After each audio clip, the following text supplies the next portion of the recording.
Olá, seja muito bem-vindo, seja muito bem-vinda ao Literatura Falada, que hoje traz Caio Fernando Abreu. Caio que nunca esteve aqui no canal, exceto em um vídeo em que eu sugeri 10 livros da literatura brasileira que mereciam ser conhecidos se você gosta da nossa literatura. Eu trago aqui hoje um conto de um dos livros mais conhecidos do Caio. O livro se chama Morangos Mofados e foi publicado em 1982. Lembrando a vocês que boa parte da obra do Caio foi produzida durante o período militar e ela aborda aí temas que principalmente na época eram bastante polêmicos, como questões relativas à política, à ditadura, à repressão, a drogas e temáticas do universo homossexual. Isso, aliás, fez com que a obra do Caio tenha sido algumas vezes recebida como literatura gay, né? O que, pelo menos na minha percepção, é uma denominação bastante redutora da obra dele, que merece ser tomada como arte literária apenas, né? Um dos traços bastante característicos da obra do Caio é a questão autobiográfica, né? E trata-se de uma questão, de um traço que parece ter se cristalizado pela crítica em razão de sua declaração pública de ser portador do vírus da AIDS, isso menos de 2 anos antes dele morrer, em 1996. E isso, assim, definitivamente tornou aí a sua escrita reveladora de existências limites, né? Muito embora, tomando o seu trabalho no conjunto, a gente observa que antes da AIDS já era uma escrita marcada pela presença de fatos vivenciados por ele de algum modo. É o próprio Caio quem dá aí algumas deixas a esse respeito, como por exemplo em uma entrevista que ele deu à revista Marie Claire em 1995, quando ele fala sobre a sua primeira experiência homossexual, que estaria em um conto justamente de Morangos Mofados. Cito as palavras dele: aconteceu quando eu estudava no IPA, está num conto meu, O Sargento Garcia.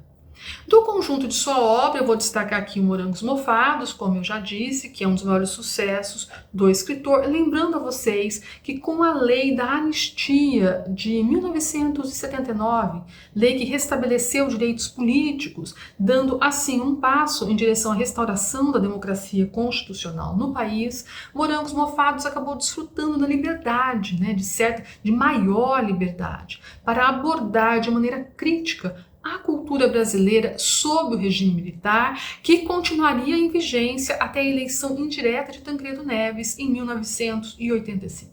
Desse modo, sua experiência de escrita se nega a limites aí tacanhos, né? E dá vazão aí a uma escrita que se assume autêntica e destemida. Eu selecionei aqui para comentar com vocês o conto Aqueles Dois, justamente desse livro do Caio Fernando Abreu. Lembrando a vocês que, como eu sempre digo, a finalidade, o objetivo aqui da literatura falada não é analisar obras, analisar contos, mas simplesmente oferecer perspectivas de leitura, né? E sugerir a você que leia os textos e que eventualmente concorde ou discorde de mim e faça aí suas próprias interpretações desse universo aí tão abrangente que é a nossa literatura.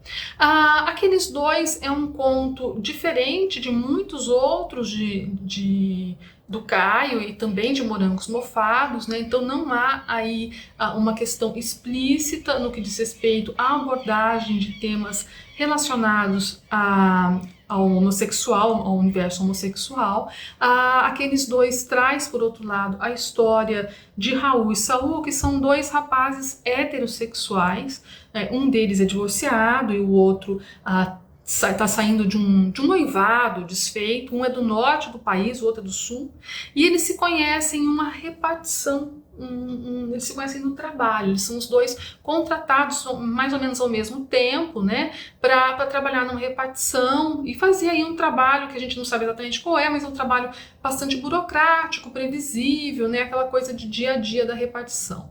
E eles acabam, com o tempo, se conhecendo um pouco melhor, né, um dia um deles chega atrasado e o outro comenta, eu me atrasei, que eu fiquei até tarde vendo um filme na televisão, né? Aí eu te perguntar que filme que você assistiu. Aí ele fala, é um filme antigo, um filme que ele julga que ninguém ali vai gostar, conhecer, né? E o outro fala, não, mas eu conheço, gosto muito. Então o Raul e o Saul acabam aí descobrindo afinidades e eles acabam se diferenciando um pouco do que o narrador chama de almas vazias da repartição, né? Que são aquelas pessoas que compartilham aí de gostos mais comumente apreciados e tal. E isso faz com que eles se aproximem, então eles saem para almoçar juntos, eles eventualmente combinam de ir ao cinema, de assistir filmes, ouvir música, né? E isso acaba incomodando as pessoas da repartição, que julgam assim uma relação que é chamada no conto como algo doentio, uma coisa absurda,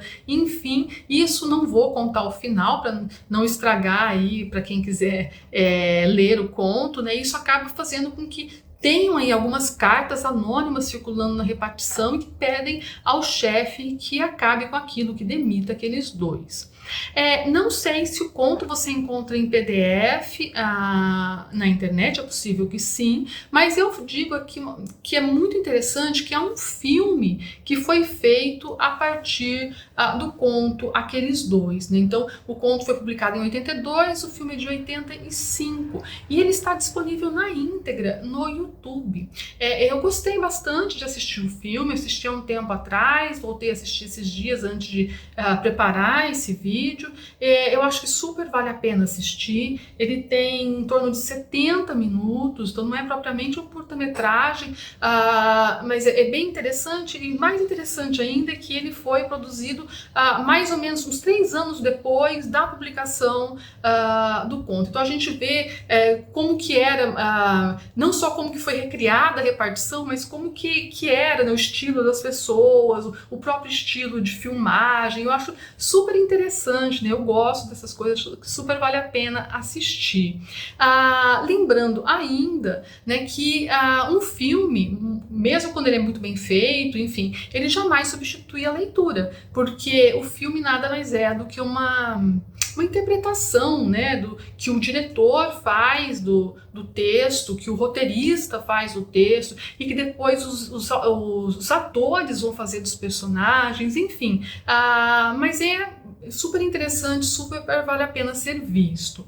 Aqueles dois, como eu disse, não contém descrições explícitas no que diz respeito às relações homoafetivas, elas ficam ali ao contrário de outros contos, né? Então é muito interessante porque o máximo de contato físico, né, mais íntimo entre o Saul e o Raul é eles se abraçarem apertadamente, aí no limite de tensões afetivas, né, do amor, do carinho, do companheirismo, quando um deles perde a mãe, né? Trata-se de uma espécie aí de encontro de almas afins, como eu disse, né? E que tem aí a arte, o cinema, a música, enfim, como baliza aí de sentimentos intraduzíveis, né? De encontros que requerem aí despir-se do convencional, em sentido abrangente, né? Atitudes que ferem aí morais estreitas, né? As almas vazias da repartição. Esse é um tema que vai aparecer muito no conto, né? As almas vazias da repartição, né? Que são aquelas outras pessoas que vão ali julgar aí preconceituosamente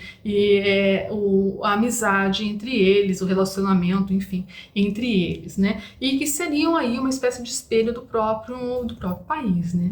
Com muitas almas vazias. Eu não vou ler o conto aqui, o conto é dividido em 6 partes, eu vou ler a parte número 2 para vocês, vai levar alguns minutos, para que vocês percebam aí como que são esses personagens, né, e como que a história é colocada. Vamos lá, vou disponibilizar para vocês em tela. 2. Eram 2 moços sozinhos. Raul viera do norte, Saul do sul. Naquela cidade, todos vinham do norte, do sul, do centro, do leste. E com isso quero dizer que esse detalhe não os tornaria especialmente diferentes. Mas no deserto em volta, todos os outros tinham referenciais. Uma mulher, um tio, uma mãe, um amante. Eles não tinham ninguém naquela cidade. De certa forma, também nenhuma outra, a não ser a si próprios. Poderia dizer também que não tinham nada, mas não seria inteiramente verdadeiro. Além do violão, Raul tinha um telefone alugado, um toca-discos com rádio e um sabiá na gaiola chamado Carlos Gardel. Saul, uma televisão colorida com imagem fantasma, cadernos de desenho, vidros de tinta nanquim e um livro com reproduções de Van Gogh. Na parede do quarto, uma outra reprodução também de Van Gogh. Aquele quarto com a cadeira de palhinha parecendo torta, a cama estreita, as tábuas manchadas do assoalho. Deitado, Saul tinha às vezes a impressão de que o quadro era um espelho refletindo quase fotograficamente o próprio quarto, ausente apenas ele mesmo. Quase sempre era nessas ocasiões que desenhava. Eram dois moços bonitos, todos achavam. As mulheres da repartição, casadas, solteiras, ficavam nervosas quando eles surgiram. Tão altos e altivos, comentou de olhos arregalados uma secretária. Ao contrário dos outros homens, alguns até mais jovens, nenhum deles tinha barriga ou aquela postura desalentada de quem carimba ou datilografa papéis 8 horas por dia.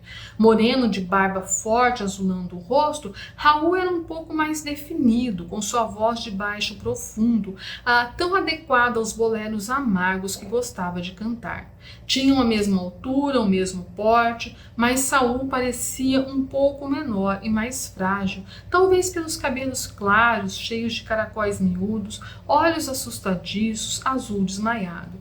Eram bonitos juntos, diziam as moças, um doce de olhar, sem terem exatamente consciência disso, quando juntos os dois aprumavam ainda mais o porte e, por assim dizer, quase cintilavam. O bonito de dentro de um estimulando o bonito de fora do outro e vice-versa, como se houvesse entre aqueles dois uma estranha e secreta harmonia.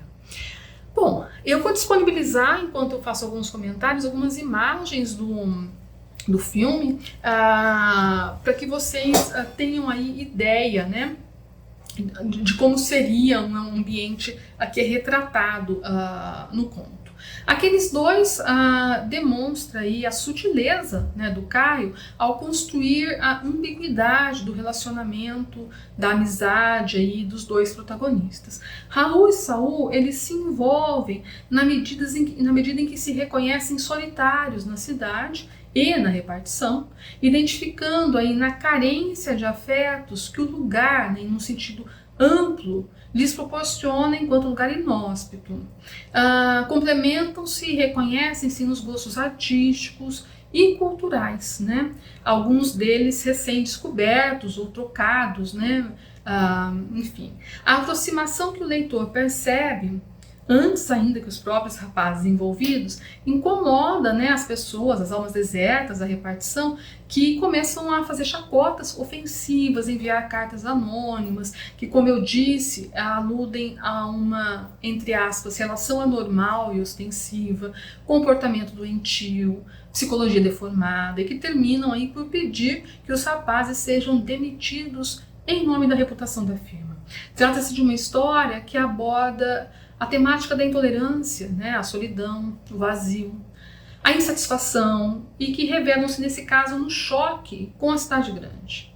Traço característico da literatura do Caio, o conto faz referências à arte, isso é uma coisa muito que acontece bastante nos textos do Caio. Ele faz referências à arte, à música, à poesia, cinema, e esses elementos ajudam a compor os sentidos do texto, colocando em evidência a arte como um refúgio imaginário daquela vida cotidiana da empresa ou da vida cotidiana maçante, massificada, né, em que trabalham os protagonistas, que não se veem representados na cultura nacional massificada dos seus colegas de trabalho e permitem que Raul e Saul fujam da aparente mediocridade e repressão da nação, que são alegorizadas, né, em última instância, pela mediocridade e repressão da própria empresa onde trabalham. Eu cito aqui alguns dos elementos artísticos que aparecem no conto. reproduções de Van Gogh, o Nascimento da Vênus de Botticelli, o filme A Infâmia e Vagas Estrelas da Ursa, músicas como La Barca, Contigo e na Distância, Tu me acostumbraste, essa vai aparecer várias vezes, e alguns LPs, digamos assim, como os grandes sucessos de Dalva de Oliveira. Então, enfim, são traços como esse, repletos de arte e de lirismo, né, e exercitados aí por uma escrita corajosa, apaixonada, né, que nos levam a vivenciar os contos do Caio como relevantes e provocadores, mais do que nunca contemporâneos de nossas verdades aí pessoais e sociais. O Caio ele afirma a si e a sua vivência por meio do exercício de sua escrita. Aliás, como todos que escrevem ficção, ou mesmo como todos que escrevem simplesmente. Inserido em um determinado tempo e em um contexto específico, seja do mundo ou do país, ele produz uma literatura intensa que vaza os limites estreitos, os limites opressores, feito um grito sempre contundente e que faz circular por meio da linguagem o agônico de um mundo repleto de dor, violência, preconceito, homofobia, enfim, atualíssimo. É isso aí. Se gostou, deixa o seu like, não esquece de se inscrever no canal e até o nosso próximo encontro.